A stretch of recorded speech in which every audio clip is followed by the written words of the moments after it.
Last year, political journalist and national affairs expert Nicolai Corte traveled with Vice President Harris to Africa, where he accompanied her to various countries on the continent with unique access to her during that experience.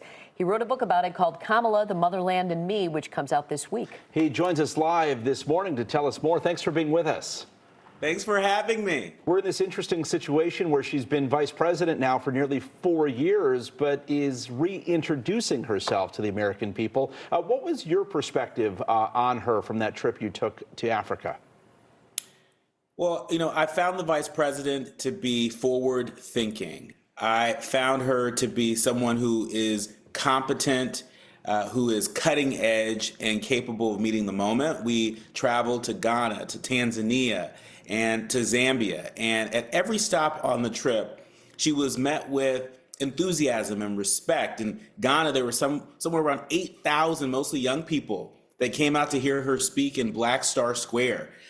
In Tanzania, as you can imagine, meeting with the first Black woman president of Tanzania, there was a lot of excitement, particularly among the women of Tanzania. And in Zambia, we had an opportunity to learn how locals there are using AI-powered technology to fight against climate change. And so it was such an incredible story. I did not intend to write a book. It was only upon coming back home and going through my notes where I said, wow, I have a duty to tell this story, to memorialize this story on the page, and I did. Let's talk about Kamala Harris now.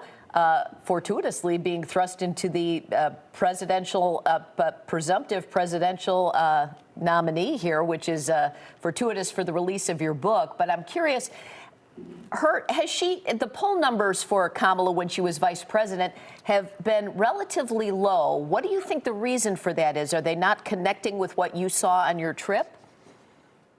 I think part of the reason why the poll numbers haven't matched this moment, where I'm sure a lot of folks would agree that the vice president has become a bit of a cultural phenomenon. Just last night, I was on a call, Win with Black Men call, where they raised more than $1.2 million over the course of a few hours on a Zoom call.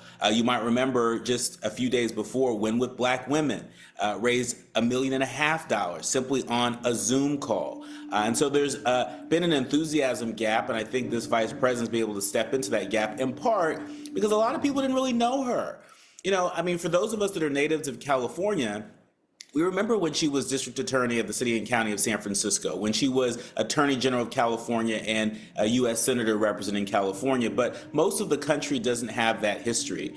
Furthermore, I think a number of folks that are of African descent aren't aware of this trip that she took to the motherland, which, by the way, represents the longest period of time that she has spent on foreign soil as vice president.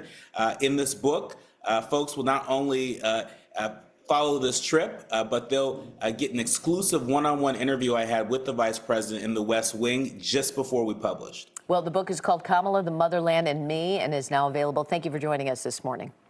Thank you.